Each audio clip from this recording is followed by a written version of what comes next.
1 Samuel അധ്യായം 15. സാവൂൾ കൽപ്പന ലംഘിക്കുന്നു.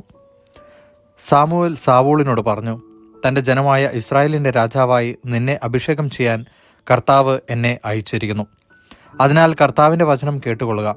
സൈന്യങ്ങളുടെ കർത്താവ് അരുളിച്ചെയ്യുന്നു, ഇസ്രായേലിയർ ഈജിപ്തിൽ നിന്ന് പോരുമ്പോൾ വഴിയിൽ വെച്ച് അവരെ എതിർത്തതിന് ഞാൻ അമലേക്കരെ ശിക്ഷിക്കും. ആകയാൽ നീ പോയി അമലേക്കരെയെല്ലാം വധിക്കുകയും അവർക്കുള്ളതെല്ലാം നശിപ്പിക്കുകയും ചെയ്യുക. ആരും അവശേഷിക്കാത്ത വിധം സ്ത്രീ പുരുഷന്മാരെയും കുട്ടികളെയും ശിശുക്കളെയും ആടുമാടുകൾ ഒട്ടകങ്ങൾ കഴുതകൾ എന്നിവയെയും കൊന്നുകളയുക. സാവൂൾ ജനത്തെ വിളിച്ചുകൂട്ടി തെലാമയിൽ വെച്ച് അവരെ എണ്ണി തെട്ടിപ്പെടുത്തി. 2,00,000 കാലാൾപ്പടയും യൂദാ ഗോത്രക്കാരായ 10,000 പേരും ഉണ്ടായിരുന്നു. അനന്തരം സാവൂൾ അമലേക്കരുടെ നഗരത്തിൽ ചെന്ന് ഒരു താഴ്വരയിൽ പതിയിരുന്നു. കേന്യരോട് അവൻ പറഞ്ഞു, ഞാൻ നിങ്ങളെ അമലേക്കരോടൊപ്പം നശിപ്പിക്കാതിരിക്കേണ്ടതിന് അവരുടെ ഇടയിൽ നിന്ന് മാറിപ്പോയിക്കൊള്ളുവിൻ.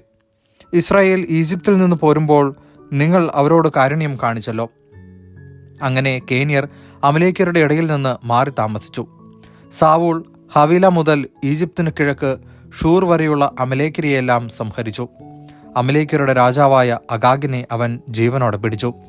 ജനത്തെ അപ്പാടെ വാളിനിരയാക്കി. എന്നാൽ സാവൂളും ജനവും അഗാഗിനെയും ആടുമാടുകൾ തടിച്ച മൃഗങ്ങൾ കുഞ്ഞാടുകൾ എന്നിവയിൽ ഏറ്റവും നല്ലവയെയും ഉത്തമമായവയെയും ഒക്കെ നശിപ്പിക്കാതെ സൂക്ഷിച്ചു. നിന്ദ്യവും നിസാരവുമായവയെ അവർ നശിപ്പിച്ചു. കർത്താവ് സാമുവേലിനോട് അരുളിച്ചെയ്തു, സാവൂളിനെ രാജാവാക്കിയതിൽ ഞാൻ ഖേദിക്കുന്നു. അവൻ എന്നിൽ നിന്ന് അകലുകയും എൻ്റെ കൽപ്പനകൾ നിറവേറ്റാതിരിക്കുകയും ചെയ്തിരിക്കുന്നു. സാമുവേൽ കോപാകുലനായി രാത്രി മുഴുവൻ കർത്താവിനോട് കരഞ്ഞപേക്ഷിച്ചു. സാവൂളിനെ പ്രഭാതത്തിനു മുമ്പേ കാണാൻ സാമുവേൽ നേരത്തെ എഴുന്നേറ്റു. എന്നാൽ സാവൂൾ കാർമലിലെത്തി തൻ്റെ തന്നെ വിജയസ്തംഭം നാട്ടിയിട്ട് ഗിൽഗാലിലേക്ക് മടങ്ങിപ്പോയെന്ന് സാമുവേലിന് അറിവ് കിട്ടി. അവൻ സാവൂളിൻ്റെ അടുത്തെത്തി. സാവൂൾ പറഞ്ഞു, അങ്ങ് കർത്താവിനാൽ അനുഗ്രഹീതനാകട്ടെ. ഞാൻ കർത്താവിൻ്റെ കൽപ്പന നിറവേറ്റിയിരിക്കുന്നു. സാമുവേൽ ചോദിച്ചു, എൻ്റെ കാതുകളിൽ മുഴങ്ങുന്ന ആടുകളുടെ നിലവിളിയും കാളകളുടെ മുക്രയിടയിലും എന്താണ് അർത്ഥമാക്കുന്നത്?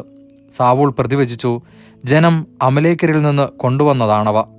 നിന്റെ ദൈവമായ കർത്താവിന് ബലിയർപ്പിക്കാൻ അവർ ആടുകളിലും കാളകളിലും നിന്ന് നല്ലത് സൂക്ഷിച്ചു. ശേഷിച്ചവയെ ഞങ്ങൾ നശിപ്പിച്ചു കളഞ്ഞു. നിർത്ത്, സാമുവേൽ പറഞ്ഞു. കർത്താവ് ഈ രാത്രിയിൽ എന്നോട് പറഞ്ഞതെന്തെന്ന് ഞാൻ അറിയിക്കാം. പറഞ്ഞാലും സാവൂൾ പ്രതിവചിച്ചു. സാമുവേൽ ചോദിച്ചു, സ്വന്തം ദൃഷ്ടിയിൽ നിസാരനെങ്കിലും ഇസ്രായേൽ ഗോത്രങ്ങളുടെ നേതാവല്ലേ നീ? ഇസ്രായേലിൻ്റെ രാജാവായി കർത്താവ് നിന്നെ അഭിഷേകം ചെയ്തു.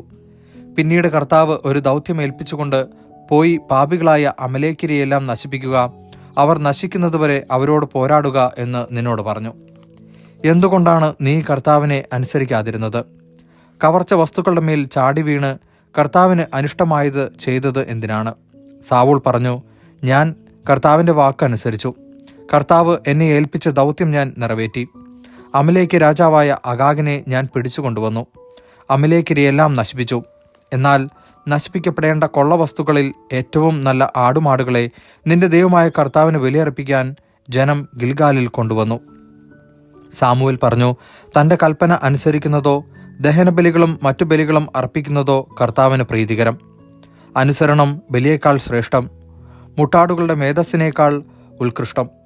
മാത്സര്യം മന്ത്രവാദം പോലെ പാപമാണ്, മർക്കടമുഷ്ടി വിഗ്രഹാരാധന പോലെയും.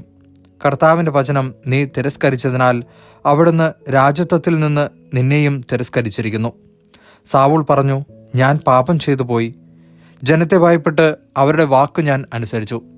കർത്താവിൻ്റെ കൽപ്പനകളെയും അവിടുത്തെ വാക്കുകളെയും ലംഘിച്ച് ഞാൻ തെറ്റു ചെയ്തു. അതിനാൽ എൻ്റെ പാപം ക്ഷമിക്കണമെന്നും കർത്താവിനെ ആരാധിക്കുന്നതിന് അങ്ങ് എന്നോട് കൂടെ വരണമെന്നും ഇപ്പോൾ ഞാൻ അപേക്ഷിക്കുന്നു. സാമുവേൽ പറഞ്ഞു, ഞാൻ നിന്നോടൊത്തു വരികില്ല. നീ കർത്താവിൻ്റെ വചനം തിരസ്കരിച്ചതിനാൽ ഇസ്രായേലിൻ്റെ രാജാവായിരിക്കുന്നതിൽ നിന്ന് നിന്നെയും അവിടുന്ന് തിരസ്കരിച്ചിരിക്കുന്നു. സാമുവേൽ മടങ്ങിപ്പോകാൻ തിരിഞ്ഞപ്പോൾ സാവൂൾ അവൻ്റെ മേലങ്കിയുടെ വിളുമ്പിൽ പിടിച്ചു നിർത്തി. അത് കീറിപ്പോയി. സാമുവേൽ പറഞ്ഞു, ഇന്ന് കർത്താവ് ഇസ്രായേലിൻ്റെ രാജ്യത്വം നിന്നിൽ നിന്ന് വേർപ്പെടുത്തി നിന്നേക്കാൾ ഉത്തമനായ ഒരു അയൽക്കാരന് കൊടുത്തിരിക്കുന്നു. ഇസ്രായേലിൻ്റെ മഹത്വമായവൻ കള്ളം പറയുകയോ അനുതപിക്കുകയോ ഇല്ല. അനുതപിക്കാൻ അവിടുന്ന് മനുഷ്യനല്ലല്ലോ. സാവൂൾ പറഞ്ഞു, ഞാൻ പാപം ചെയ്തു പോയി. എങ്കിലും ഇപ്പോൾ ജനപ്രമാണികളുടെയും ഇസ്രായേലിയരുടെയും മുമ്പിൽ എന്നെ ബഹുമാനിച്ച് അങ്ങയുടെ ദൈവമായ കർത്താവിനെ ആരാധിക്കാൻ എന്നോടത്ത് വരണമേ. സാമുവേൽ അവനോടുകൂടെ പോയി. സാവൂൾ കർത്താവിനെ ആരാധിച്ചു.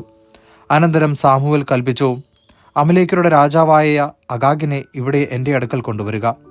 അഗാഗ് സന്തുഷ്ടനായി അവൻ്റെ അടുക്കൽ വന്നു. മരണം ഒഴിഞ്ഞുപോയല്ലോ എന്ന് ആശ്വസിച്ചു. സാമുവേൽ പറഞ്ഞു, നിന്റെ വാൾ സ്ത്രീകളെ സന്താനരഹിതയാക്കിയതുപോലെ നിന്റെ അമ്മയും സന്താനരഹിതയാകട്ടെ. അനന്തരം സാമുവേൽ ഗിൽഗാലിൽ കർത്താവിൻ്റെ മുമ്പിൽ വച്ച് അഗാഗിനെ തുണ്ടം തുണ്ടമാക്കി. പിന്നീട് അവൻ റാമായിലേക്ക് പോയി, സാവൂൾ ഗിബയായിലുള്ള തൻ്റെ വീട്ടിലേക്കും.